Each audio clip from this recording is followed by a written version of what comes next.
Good morning. അപ്പോൾ നമ്മുടെ ഇന്നത്തെ റെസിപ്പിയും ഒരു ലഞ്ച് മെനു ആണ് കേട്ടോ. ലഞ്ചിനും ഡിന്നറിനും ഉപയോഗിക്കാൻ ഞാനിപ്പോൾ ലഞ്ച് മെനു ആയിട്ടാണ് കാണിക്കുന്നത്.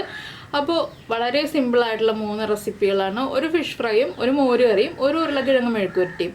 നമുക്ക് ഓഫീസിൽ കൊണ്ടുപോകാൻ പറ്റുന്ന 3 റെസിപ്പികളാണ് ഇത് 3. അപ്പോൾ നിങ്ങൾ ഇതുപോലെ തയ്യാറാക്കി നോക്കിയിട്ടില്ലെങ്കിൽ ഉറപ്പായിട്ടും തയ്യാറാക്കി നോക്കിക്കോളൂ. നമുക്ക് നമ്മുടെ സിമ്പിൾ റെസിപ്പീസ് എങ്ങനെയാണ് തയ്യാറാക്കുന്നതെന്ന് നോക്കാം. നമുക്ക് നമ്മുടെ ഇൻഗ്രീഡിയൻസ് നോക്കാം. നമ്മൾ ഇന്നിപ്പോൾ ഒരു ലഞ്ച് മെനു ആണ് ചെയ്യുന്നതെന്ന് മനസ്സിലായല്ലോ. അപ്പോൾ ഞാനൊരു 3 ഉരുളക്കിഴങ്ങും ഒരു സവോള എടുത്തിട്ടുണ്ട്. ഇത് ഉരുളക്കിഴങ്ങ് മെഴുക്കുവരട്ടിക്കായിട്ടാണ്. പിന്നെ 4 പീസ് അയില എടുത്തിട്ടുണ്ട്. ഇത് അയില ഫ്രൈ ചെയ്യാനായിട്ടാണ്. നിങ്ങൾക്ക് അയില കറിയാക്കണമെങ്കിൽ അയില കറിയാക്കാം കേട്ടോ. ഞാൻ ഇന്നിപ്പോൾ ഒരു ഫിഷ് ഫ്രൈ ആണ് ഉദ്ദേശിക്കുന്നത്. എന്താണെന്ന് വെച്ചാൽ നമുക്ക് മോര് കറി ഉണ്ട്, മെഴുക്കുവരട്ടി ഉണ്ട്, പിന്നെ ഒരു അയില ഫ്രൈയും കൂടി മതിയല്ലോ. അപ്പോൾ ഇത് ഞാൻ അയില കറിക്കും കൂടിയുള്ള ഉള്ളിയും ഇഞ്ചിയാണ് എടുത്ത് വെച്ചിരിക്കുന്നത്. ഞാനിപ്പോൾ അയിലയുടെ ബാക്കിയുള്ള പോർഷൻസ് ഉപയോഗിച്ചിട്ട് ഒരു അയില കറി ചെയ്യുന്നുണ്ട്. അത് വീഡിയോ അല്ല കേട്ടോ. അത് ഞാനപ്പോൾ വീട്ടിലേക്കായിട്ട് കറി ഉണ്ടാക്കുകയാണ്. അപ്പോൾ അതിലേക്കായിട്ട് മോര് കറിക്കായിട്ട് ഒരു ചെറിയ പീസ് ഇഞ്ചിയും ഒരു 4-5 ഉള്ളിയും വേണം. അപ്പോൾ ആദ്യം നമുക്ക് നമ്മുടെ അയിലയിലേക്ക് കുറച്ച് മസാലകളൊക്കെ പുരട്ടി വയ്ക്കാം. സിമ്പിൾ മസാലകളാണ്. നമ്മുടെ വീട്ടിലുള്ള കുറച്ച് മഞ്ഞൾപ്പൊടി, മുളക് പൊടി, ഉപ്പ്, കുരുമുളക് പൊടിയൊക്കെ പുരട്ടി വെച്ചിട്ട് ആദ്യം നമുക്കതൊന്ന് മാരിനേറ്റ് ചെയ്ത് വെക്കാം. അത് റെഡി ആവുന്ന സമയം കൊണ്ട് നമുക്ക് ബാക്കിയുള്ള കാര്യങ്ങളൊക്കെ റെഡിയാക്കിയിട്ട് ലാസ്റ്റ് നമ്മുടെ അയില ഫ്രൈ ചെയ്തെടുക്കാം. അപ്പോൾ അതിനുള്ള കാര്യങ്ങൾ ആദ്യം ചെയ്യാം. അപ്പോൾ ഞാൻ ഈ അയിലയൊന്ന് ചെറുതായിട്ടൊന്ന് വരഞ്ഞെടുക്കട്ടെ. ഒന്ന് നടുഭാഗത്ത് കൂടി ചെറുതായിട്ടൊരു കട്ടിങ് കൊടുക്കുന്നേ ഉള്ളൂ. ഇതുപോലെ ഒന്ന് ചെറുതായിട്ട് കട്ട് ചെയ്തെടുക്കുന്നുള്ളൂ. ഒരുപാട് നമ്മൾ നമ്മുടെ മത്തിയൊക്കെ ആണെങ്കിൽ കട്ട് ചെയ്യുന്ന പോലെ അങ്ങനെ കട്ട് ചെയ്യുന്നില്ല. അയിലയുടെ വലിപ്പം അനുസരിച്ച് 1-2 കട്ടിങ് കൊടുക്കുക. പിന്നെ ഇതിൽ അരച്ചു പുരട്ടി മസാലയൊക്കെ ചേർത്തിട്ട് ഫ്രൈ ചെയ്യാം കേട്ടോ. അങ്ങനെയും ചെയ്യാം. പക്ഷേ ഇത് ഏറ്റവും സിമ്പിളായിട്ടുള്ളൊരു ഫിഷ് ഫ്രൈ. നിങ്ങൾ ഇങ്ങനെയാണോ ഫിഷ് ഫ്രൈ ഉണ്ടാക്കാറുള്ളത്, അല്ലെങ്കിൽ മസാലയൊക്കെ അരച്ചു പുരട്ടിയിട്ടാണോ ഫിഷ് ഫ്രൈ ഉണ്ടാക്കാറുള്ളത് എന്നൊക്കെ ഒന്ന് കമൻറ്റ് ചെയ്യണേ. ഇനി ഇതിലേക്ക് ഞാനിപ്പോൾ കുറച്ച് മസാലകളൊക്കെ അപ്ലൈ ചെയ്യാൻ പോവാണ്. ആദ്യം നമ്മുടെ അയിലയ്ക്ക് ആവശ്യമായിട്ടുള്ള ഉപ്പ്, കുറച്ച് കാശ്മീരി ചില്ലി പൗഡർ, എരിവുള്ള മുളക് പൊടിയും ചേർക്കുന്നുണ്ട്. ഇതിപ്പോൾ ഒരു 1/2 teaspoon Kashmiri chilli powder, 1/4 teaspoon മഞ്ഞൾപ്പൊടി, 1/4 ടീസ്പൂൺ എരിവുള്ള മുളക് പൊടി, പിന്നെ നമ്മുടെ കുരുമുളക് പൊടി ഞാനിപ്പോൾ ഒരു 1/2 ടീസ്പൂൺ ചേർക്കുന്നുണ്ട് കേട്ടോ. അത്യാവശ്യം എരിവുള്ള ഫിഷ് ഫ്രൈ ആയിക്കോട്ടെ. ഇത്രയും ചേർത്തിട്ട് നന്നായിട്ടൊന്ന് മിക്സ് ചെയ്ത് ഈ അയിലയുടെ എല്ലാ ഭാഗത്തേക്കും ഒന്ന് തേച്ച് പിടിപ്പിക്കുക. എത്രയേ ഉള്ളൂ. പിന്നെ ഞാൻ ചില സമയങ്ങളിൽ ചെറുനാരങ്ങ മിക്സ് ചെയ്യാറുണ്ട്. ഇതിപ്പോൾ എൻ്റെ കയ്യിൽ ചെറുനാരങ്ങ ഇല്ല, അതുകൊണ്ട് ഞാൻ ചെറുനാരങ്ങ ചേർക്കുന്നില്ല. ഒരു ചെറുനാരങ്ങയുടെ 1/2 പീസ് ഒന്ന് പിഴിഞ്ഞ് ചേർക്കുകയാണെങ്കിൽ കൂടുതൽ ടേസ്റ്റ് ഉണ്ടാവും. ഇല്ലെങ്കിൽ വിനീഗർ ചേർക്കാം. ഞാനിപ്പോൾ ഇത് രണ്ടും യൂസ് ചെയ്യുന്നില്ല. അപ്പോൾ അയിലയിലേക്ക് നന്നായിട്ട് ഈ മസാല ഒന്ന് പിടിച്ചു വരട്ടെ. അപ്പോൾ എന്താണെന്ന് വെച്ചാൽ കാശ്മീരി ചില്ലി പൗഡർ ചേർക്കുകയാണെങ്കിൽ നമ്മുടെ ഫിഷ് ഫ്രൈക്കൊരു നല്ല കളർ ഉണ്ടാവും. അതുകൊണ്ടാണ് ഞാൻ കാശ്മീരി ചില്ലി പൗഡർ ചേർക്കുന്നത്. 2 മുളക് പൊടിയും ചേർക്കുകയാണെങ്കിൽ, എരിവുള്ള മുളക് പൊടി ചേർക്കുകയാണെങ്കിൽ ഫിഷ് ഫ്രൈക്ക് നല്ല എരിവും കിട്ടും. അതുപോലെ തന്നെ കാശ്മീരി ചില്ലി പൗഡർ ചേർക്കുമ്പോൾ നല്ലൊരു കളറും കിട്ടും. ഇത് ആദ്യം ചെയ്ത് വയ്ക്കുകയാണെങ്കിൽ നമ്മുടെ മറ്റുള്ള ജോലികൾ കഴിഞ്ഞ് വരുമ്പോൾ നമുക്ക് വേഗം തന്നെ ഫിഷ് ഫ്രൈ ചെയ്തെടുക്കാം. അപ്പോൾ ഇത് മാറി ഇവിടെ ഇരിക്കട്ടെ.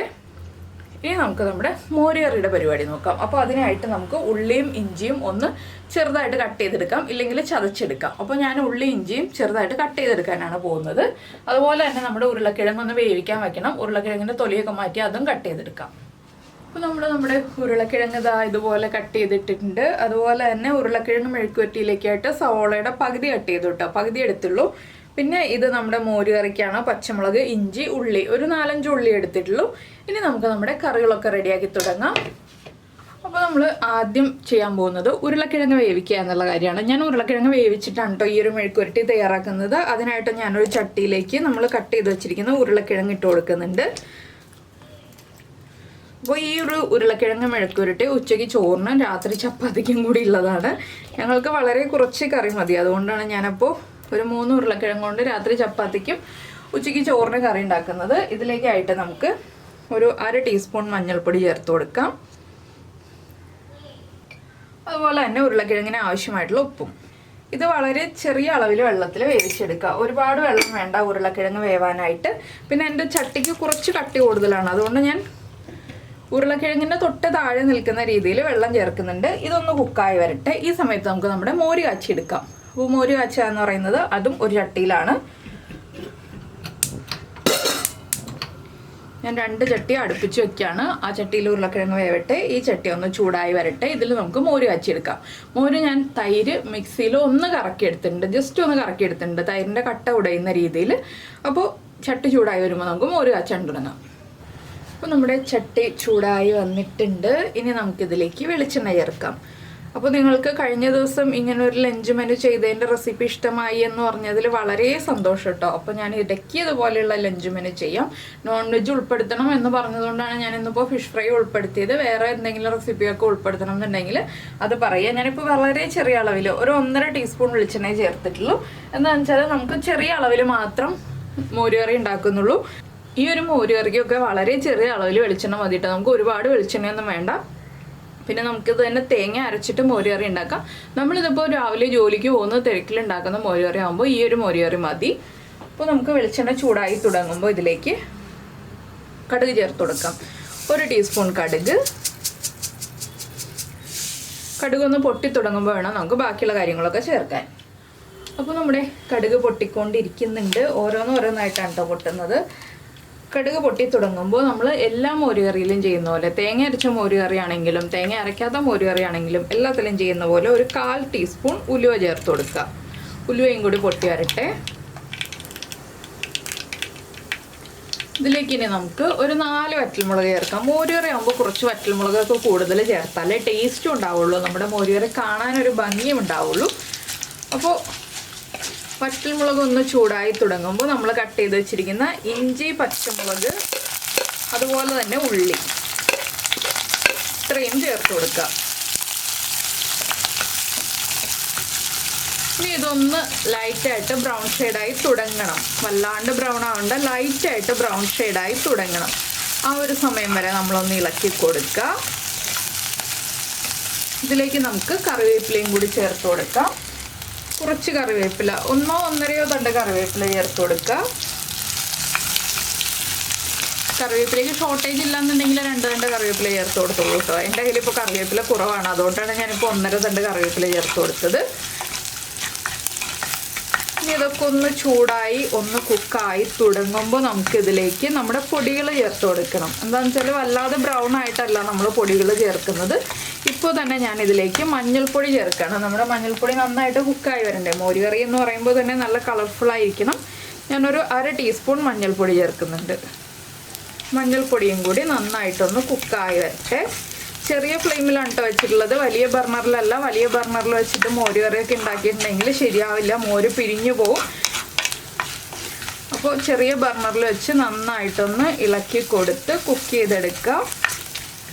ഇനി മോരുകറിയെ സുന്ദരന്മാരും സുന്ദരിമാരും ഒക്കെ വെക്കാനുള്ള കാര്യങ്ങളൊക്കെ നമ്മൾ ചെയ്യാൻ പോകുന്നേ ഉള്ളൂ.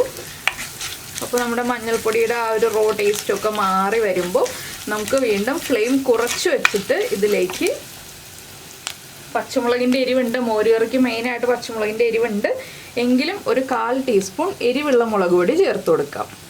1/4 ടീസ്പൂൺ മതി. ഈ മുളക് പൊടിയും കൂടി കുക്കായി വരുമ്പോൾ നമുക്കങ്ങ് ഫ്ലെയിം ഓഫ് ചെയ്ത് കൊടുക്കാം. നമ്മളിതുവരെ ഉപ്പ് ചേർത്തിട്ടില്ല, ഇനി നമുക്ക് ഉപ്പ് ചേർക്കണം.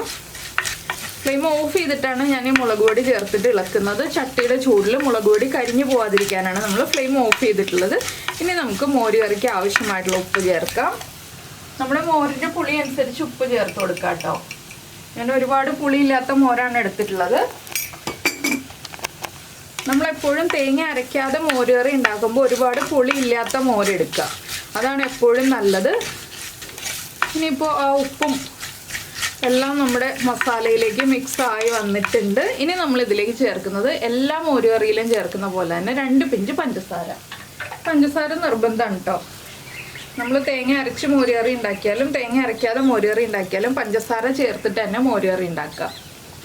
ഇനി ഒന്നുകൂടി ഒന്ന് ഇളക്കി ചൂടൊക്കെ ഒന്ന് കുറച്ച് കൊണ്ടുവന്നിട്ട് വേണം നമുക്കിതിലേക്ക് നമ്മുടെ മിക്സിയിൽ അടിച്ചു വെച്ചിരിക്കുന്ന തൈര് ചേർക്കാൻ. നിങ്ങൾക്ക് ഒരുപാട് തിക്കായിട്ടുള്ള മോരുകറി വേണ്ടാന്നുണ്ടെങ്കിൽ കുറച്ച് ഇളം ചൂടുവെള്ളം ചേർത്ത് കൊടുക്കാം. ഞാൻ ഇളം ചൂടുവെള്ളം ചേർക്കുന്നില്ല. എന്താണെന്ന് വെച്ചാൽ എനിക്ക് കുറച്ച് തിക്കായിട്ടുള്ള മോരുകറി, ഒരുപാട് തിക്കല്ല ഒരുപാട് ലൂസും അല്ല, ആ ഒരു പാകത്തിലുള്ള മോരുകറിയാണ് ഇഷ്ടം. അതുകൊണ്ട് തന്നെ ഞാൻ തൈര് മാത്രമേ ചേർക്കുള്ളൂ. ഒന്ന് ഇളക്കി 1 മിനിറ്റ് ഒന്ന് ഇളക്കി കൊടുക്കാം കേട്ടോ. അപ്പോൾ നമ്മുടെ മസാലയുടെ ചൂടൊക്കെ ഒന്ന് കുറഞ്ഞ് കിട്ടും. നല്ല ചൂടോടുകൂടി നമ്മൾ ഈ മൺചട്ടിയിലേക്ക് തൈര് ചേർത്തിട്ടുണ്ടെങ്കിൽ തൈര് പിരിഞ്ഞു പോകും. അതുകൊണ്ടാണ് നമ്മൾ നല്ല ചൂടോടുകൂടി തൈര് ചേർക്കാത്തത്. അപ്പോൾ നമ്മുടെ ഉരുളക്കിഴങ്ങ് അവിടെ തിളച്ചുകൊണ്ടിരിക്കുന്നുണ്ട്. ഞാൻ ഇനി നമ്മുടെ മോരുകറിയിലേക്ക് നമ്മൾ ഉടച്ചു വെച്ചിരിക്കുന്ന തൈര്, ഉടച്ചു വെച്ചിരിക്കുന്നത് മീൻസ് നമ്മുടെ മിക്സിയിൽ അടിച്ചു വെച്ചിരിക്കുന്ന തൈര് ചേർത്ത് കൊടുക്കുകയാണ്. ഇനി നന്നായിട്ടൊന്ന് ഇളക്കി കൊടുക്കുക. കണ്ടോ, നമ്മുടെ മോര് കറി റെഡിയായി.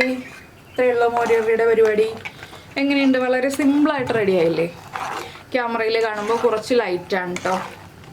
ഇതാണ് നമ്മുടെ മോര് കറിയുടെ കറക്റ്റ് കളറ്. അപ്പോൾ ഇതാ മോര് കറി റെഡി ആയി കഴിഞ്ഞു. ഇനി തിളപ്പിക്കൊന്നും വേണ്ട, നമ്മുടെ എല്ലാ കാര്യങ്ങളും കുക്കായതാണ്. മോര് ഈ ചട്ടിയിൽ ഇരുന്നിട്ട് ചെറുതായിട്ട് ചൂടായി വരും. നമ്മൾ 1-2 പ്രാവശ്യം കൂടി ഒന്ന് ഇളക്കി കൊടുക്കുക. ഇനി നമുക്ക് മോര് കറി മാറ്റി വയ്ക്കാം. മോര് കറിയിൽ ഉപ്പ് ചെക്ക് ചെയ്യുക. ഉപ്പ് കുറവാണെങ്കിൽ ഉപ്പ് ചേർത്ത് കൊടുക്കുക, പുളി കൂടുതലാണെങ്കിൽ കുറച്ചുകൂടി പഞ്ചസാര ചേർത്ത് കൊടുക്കുക. ഇത്രയുള്ള പരിപാടി. ഇനിയിപ്പോൾ നമുക്ക് ഉരുളക്കിഴങ്ങ് ഒന്ന് ഇളക്കി കൊടുത്തിട്ട് നമ്മുടെ ഫിഷ് ഫ്രൈ ചെയ്തെടുക്കാം. അപ്പോൾ നമ്മുടെ മോര് കറി ഒന്നിരിക്കുമ്പോൾ ഒന്നുകൂടി ഒന്ന് ചെറുതായിട്ട് കളർ ചേഞ്ച് ആയി വരും കേട്ടോ. നമ്മൾ തേങ്ങ അരച്ച് മോര് കറി വെക്കുന്ന പോലെ വല്ലാതെ കളർ ചേഞ്ച് ആയി വരില്ല, എങ്കിലും ചെറുതായിട്ടൊന്ന് കളർ ചേഞ്ച് ആയി വരും. അത് നമ്മുടെ മോരിലേക്ക് മഞ്ഞൾപ്പൊടിയും മുളകും എല്ലാം ഒന്ന് പിടിച്ചു വരുമ്പോൾ ഒന്ന് ചെറുതായിട്ട് കളർ ചേഞ്ച് ആയി വരും. അപ്പോൾ ഇത്രയും മോര് കറി, ഞാൻ 1/2 ലിറ്റർ തൈര് എടുത്തിട്ടാണല്ലോ മോര് കറി ഉണ്ടാക്കിയത്. അപ്പോൾ ഇത്രയും കളറേ ഉണ്ടാവുള്ളൂ. ഒന്നുകൂടി ഒന്ന് ചെറുതായിട്ട് കളർ ചേഞ്ച് ആയി വരും. ആ ആറ്റിൽമുളകിൻ്റെ കളറൊക്കെ ഒന്ന് പിടിച്ച് ഒന്നുകൂടി ഒന്ന് റെഡി ആയി വരും. അപ്പോൾ ഞാൻ മോര് കറി മാറ്റി വെച്ചിട്ട് ഇനി നമ്മുടെ മീൻ വറുക്കാനുള്ള പരിപാടികൾ നോക്കട്ടെ.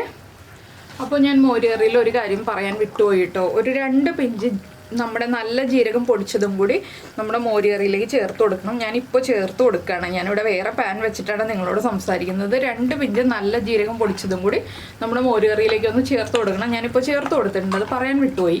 അതുകൊണ്ടാണ് ഞാനിപ്പോൾ മീൻ വറുക്കാൻ വേണ്ടിയിട്ട് വേറെ പാൻ വെച്ചിട്ടുണ്ട്. അപ്പോൾ പാനൊന്ന് ചൂടായി വരുമ്പോൾ നമുക്ക് സാധാരണ പോലെ വെളിച്ചെണ്ണ ചേർത്ത് കൊടുക്കുക. ഞാൻ ഈ പാനിലല്ല കേട്ടോ മീൻ വറുക്കുന്നത്, ഞാൻ നിങ്ങളെ കാണിക്കാൻ വേണ്ടിയിട്ട് ഈ പാൻ വെച്ചു എന്നേ ഉള്ളൂ. ഞാനൊരു അപ്പച്ചട്ടിയിലാണ് മീൻ വറുക്കുന്നത്, അപ്പം ഉണ്ടാക്കുന്നത് വേറെ ചട്ടിയിലാണ്. അപ്പോൾ വെളിച്ചെണ്ണ ചേർത്തിട്ടുണ്ട്.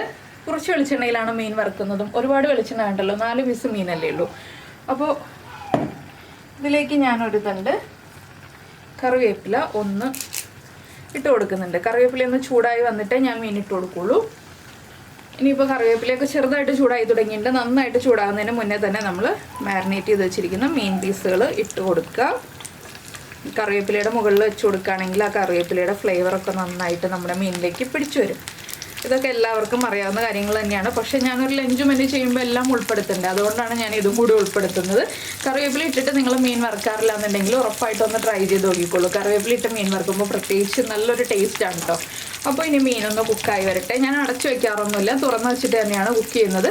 പിന്നെ ചാളയൊക്കെ ആണെങ്കിൽ ഒന്ന് അടച്ചു വയ്ക്കുന്നത് നല്ലതാണ്. നമ്മുടെ ടൈലിലൊന്നും തെറിക്കാതിരിക്കും. കിച്ചൺ ടോപ്പിലും അതുപോലെ തന്നെ നമ്മുടെ സ്റ്റൗവിലും ഒക്കെ ഒന്ന് തെറിക്കാതിരിക്കും. ഇതിപ്പോൾ ചെറിയ ബർണറിൽ വെച്ചിട്ട് തന്നെയാണ് ഞാൻ ഇതും കുക്ക് ചെയ്യുന്നത്. ഞാൻ എല്ലാം ചെറിയ ബർണറിൽ വെച്ചിട്ടാണ് കുക്ക് ചെയ്യുന്നത്. എന്താണെന്ന് വെച്ചാൽ അധികം ഫ്ലെയിമും വേണ്ടി വരില്ല, അതുപോലെ തന്നെ പെട്ടെന്ന് കരിഞ്ഞു പോവില്ല, അങ്ങനെയുള്ള കാര്യങ്ങളൊക്കെ ഉണ്ട്. അപ്പോൾ മീൻ ഒരു സൈഡൊന്ന് കുക്കായി വരുമ്പോൾ നമുക്ക് അടുത്ത സൈഡിലേക്ക് ഒന്ന് തിരിച്ചിട്ട് കൊടുക്കാം. അപ്പോൾ നമ്മുടെ ഫിഷ് ഫ്രൈ ഇതാ റെഡിയായി. ഇനി ഇതിപ്പോൾ ഞാൻ പ്രസൻറ്റ് ചെയ്തിട്ട് ബാക്കിയുള്ള കാര്യങ്ങൾ കാണിക്കാം കേട്ടോ. ഞാൻ എങ്ങനെയാണ് പ്രസൻറ്റ് ചെയ്യുക എന്നുള്ളത് സിമ്പിളായിട്ടുള്ള പ്രസൻറ്റേഷനാണ്. അപ്പോൾ ഞാൻ ലോ ഫ്ലെയിമിൽ വെച്ചിട്ടാണ് ഫ്രൈ ചെയ്തെടുത്തിട്ടുള്ളത്. ഒരുപാട് കരിച്ച് പൊരിച്ചൊന്നും എടുത്തിട്ടില്ല, ആവശ്യത്തിന് പൊരിച്ചെടുത്തിട്ടുണ്ട്. ഇത് നമുക്കൊരു പ്ലേറ്റിലേക്ക് മാറ്റാം. അപ്പോൾ നിങ്ങൾ ഫിഷ് ഫ്രൈ ചെയ്ത പാനിൽ മുട്ട പൊരിച്ചിട്ടില്ലെങ്കിൽ ഒന്ന് മുട്ട പൊരിച്ച് കഴിക്കോളൂ കേട്ടോ. അതിനൊരു പ്രത്യേക ടേസ്റ്റാണ്. ഞാനിപ്പോൾ മുട്ട പൊരിക്കുന്നില്ല, ഞാൻ പറഞ്ഞു എന്ന് മാത്രമേ ഉള്ളൂ. ഇത് ഞാൻ മാറ്റി വെച്ചിട്ട് ഇനി നമ്മുടെ ഉരുളക്കിഴങ്ങ് മെഴുക്കുവരട്ടി ഉണ്ടാക്കാനുള്ള പാൻ വെക്കട്ടെ. അപ്പോൾ നമ്മൾ പാനിൽ വെളിച്ചെണ്ണ ഒഴിച്ചിട്ടുണ്ട്. വെളിച്ചെണ്ണ ചൂടായി വന്നിട്ടുണ്ട്. ഇതിനിടയിൽ എൻ്റെ വേറെ ജോലികളൊക്കെ നടക്കുന്നുണ്ട് കേട്ടോ. അപ്പോൾ നിങ്ങൾ കഴിഞ്ഞ ദിവസം ഞാൻ കമൻറ്റ് ചെയ്തപ്പോൾ ഞാൻ വീഡിയോയിൽ പറഞ്ഞപ്പോൾ നിങ്ങൾക്ക് കൂടുതൽ ഇൻസ്പിറേഷൻ ആയി എന്ന് പറഞ്ഞു, വേറെ ജോലികൾ ഇതിൻ്റെ ഇടയിൽ നടക്കുന്നുണ്ടെന്ന് പറഞ്ഞപ്പോൾ. അപ്പോൾ നമ്മുടെ കടുക് ഇട്ടിട്ടുണ്ട്, കടുക് പൊട്ടി വരട്ടെ. വേറെ ജോലികൾ എന്തൊക്കെയാണെന്ന് വെച്ചിട്ടുണ്ടെങ്കിൽ പാത്രം കഴുകൽ നടക്കുന്നുണ്ട്, ഞാൻ മീൻ കറിക്കുള്ളത് അരച്ചു വെച്ചു. അപ്പോൾ അതൊക്കെ റെഡി ആവുന്നുണ്ട്. ഇതിൻ്റെ ഇടയിൽ ഓരോ കാര്യങ്ങൾ നടക്കുന്നുണ്ട്. പിന്നെ ഈ ഒരു കറി മാത്രമല്ല കേട്ടോ ഉണ്ടാക്കുന്നത്, കഴിഞ്ഞ ദിവസം വെണ്ടയ്ക്ക മെഴുക്കുവരട്ടി ഉണ്ട്, അങ്ങനെയുള്ള കറികളും ഇതിൻ്റെ കൂടെ ഉണ്ട്. അപ്പോൾ നിങ്ങൾ വിചാരിക്കും ഞാനിപ്പോൾ ഉരുളക്കിഴങ്ങ് മെഴുക്കുവരട്ടി മാത്രം വെച്ചിട്ട് രാത്രി ചപ്പാത്തിക്ക് കറി ഇങ്ങനെ ആവാന്നുള്ളത്. അയിലക്കറിയും നമ്മുടെ ഉരുളക്കിഴങ്ങ് മെഴുക്കുവരട്ടിയും രാത്രി ചപ്പാത്തിക്കുള്ളതാണ്. അപ്പോൾ അയിലക്കറി ഇപ്പോൾ ഉണ്ടാക്കി വെച്ചിട്ടുണ്ടെങ്കിൽ നമ്മുടെ ഉപ്പും പുളിയൊക്കെ കറക്റ്റായിട്ട് പിടിച്ച് രാത്രി ആകുമ്പോൾ ചപ്പാത്തിയുടെ കറിക്ക് പാകമാവും. അതുകൊണ്ടാണ് അയിലക്കറി രാവിലെ ഉണ്ടാക്കി വെക്കുന്നത്. അപ്പോൾ അയിലക്കറിക്കൊക്കെ അരച്ചൊക്കെ വെച്ച് കഴിഞ്ഞു. ഇനി നമ്മുടെ കടുക് പൊട്ടി കഴിയുമ്പോൾ നമുക്ക് ബാക്കിയുള്ള കാര്യങ്ങളൊക്കെ ചെയ്യാം. അപ്പോൾ നമ്മുടെ കടുക് പൊട്ടിക്കൊണ്ടിരിക്കുന്നുണ്ട്. ഞാൻ കുറച്ച് കറിവേപ്പില ഇട്ടിട്ടാണ് ഇന്ന് ഉരുളക്കിഴങ്ങ് മെഴുക്കുവരട്ടി ഉണ്ടാക്കാൻ പോകുന്നത്. സോളയുടെ കൂടെ കുറച്ച് കറിവേപ്പിലയും കൂടി ഇട്ട് വെച്ചിട്ടുണ്ട്. ഇനിയിപ്പോൾ നമ്മുടെ കടുക് പൊട്ടി കഴിയുമ്പോൾ നമ്മുടെ സോള കട്ട് ചെയ്തതും ഇട്ട് കൊടുക്കാം. വളരെ സിമ്പിളാണ് കേട്ടോ. ഇങ്ങനെ ഉരുളക്കിഴങ്ങ് മെഴുക്കുവരട്ടി ഉണ്ടാക്കുകയാണെങ്കിൽ ടേസ്റ്റും കൂടുതലായിരിക്കും. വളരെ സിമ്പിളായിട്ട് ഉണ്ടാക്കാം. അപ്പോൾ നമ്മൾ ഉരുളക്കിഴങ്ങ് വേവിക്കാൻ വെച്ചിട്ടാണ് നമ്മുടെ മോര് കറി ഉണ്ടാക്കിയതും മീൻ വറുത്തതും. ആ സമയം കൊണ്ട് നമ്മുടെ ഉരുളക്കിഴങ്ങ് നന്നായിട്ട് കുക്കായി കിട്ടി. ഇനിയിപ്പോൾ നമുക്ക് നമ്മുടെ സോള ഇട്ട് ഒന്ന് വഴറ്റിയെടുക്കാം. സോളയ്ക്ക് ആവശ്യമായിട്ടുള്ള ഉപ്പും കൂടി ഇതിലേക്ക് ചേർത്ത് കൊടുക്കണം. കുറച്ചുപ്പ്,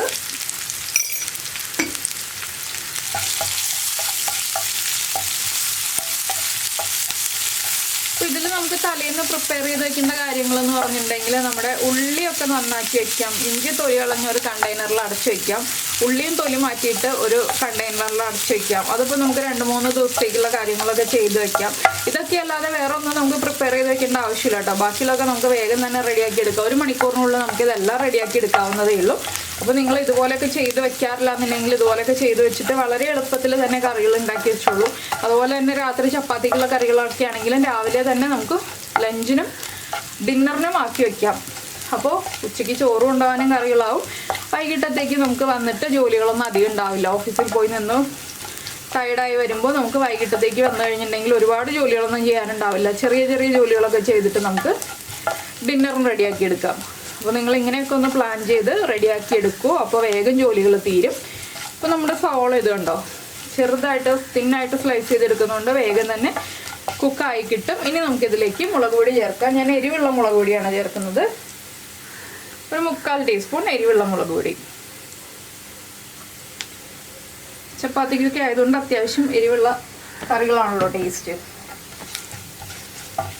പിന്നെ മീൻകറിയൊക്കെ ആണെങ്കിലും രാവിലെ ഉണ്ടാക്കി വെക്കുകയാണെങ്കിലും പുളിയൊക്കെ പിടിച്ച് കറക്റ്റായിട്ട് ഇരിക്കും. അപ്പോൾ നമ്മൾ രാത്രി വന്ന് മീൻകറി ഉണ്ടാക്കുന്നതിനേക്കാൾ ബെറ്റർ രാവിലെ മീൻകറി ഉണ്ടാക്കി വെച്ചിട്ട് ജോലിക്ക് പോകുന്നതാണ്. അപ്പോൾ കറക്റ്റായിട്ട് പുളിയൊക്കെ പിടിച്ച് എല്ലാം റെഡി ആയിട്ടിരിക്കും. ചപ്പാത്തിക്ക് മീൻകറിയൊക്കെ കഴിക്കാൻ ഇഷ്ടപ്പെടുന്ന ആളുകളാണെങ്കിൽ, ഇല്ലെങ്കിൽ രാത്രി ചോറാണ് കഴിക്കുന്നതെങ്കിലും രാവിലെ മീൻകറിയൊക്കെ ഉണ്ടാക്കി വെച്ചിട്ട് പോവുകയാണെങ്കിൽ രാത്രി ചോറിന് കറക്റ്റ് പാകമായിരിക്കും നമ്മുടെ മീൻകറിയൊക്കെ.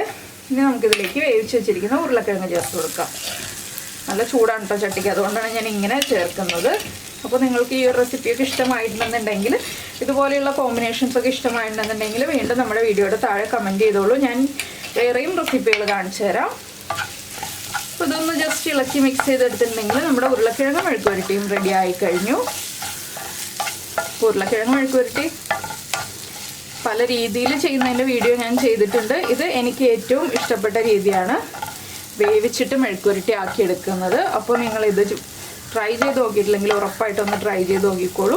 അപ്പോൾ നമ്മുടെ ഉരുളക്കിഴങ്ങ് മെഴുക്കുവരട്ടിയും റെഡിയായി. ഇനി പപ്പടം കാച്ചിയെടുക്കണമെങ്കിൽ പപ്പടം കാച്ചിയെടുക്കാം. ഫിഷ് ഫ്രൈ ഉള്ളപ്പോൾ പപ്പടം കാച്ചിയെടുക്കേണ്ട ആവശ്യമൊന്നുമില്ല, ഞാൻ പറഞ്ഞു എന്നേ ഉള്ളൂ. അപ്പോൾ നമ്മുടെ ഇന്നത്തെ റെസിപ്പികളെല്ലാം കഴിഞ്ഞു. ഇനി എനിക്കുള്ള ജോലി എന്ന് വെച്ചിട്ടുണ്ടെങ്കിൽ നമ്മുടെ അയിലക്കറി ഉണ്ടാക്കുക എന്നുള്ളതാണ്. അതും കൂടി കഴിഞ്ഞിട്ടുണ്ടെങ്കിൽ എൻ്റെ ഇന്നത്തെ ജോലികളെല്ലാം കഴിഞ്ഞു.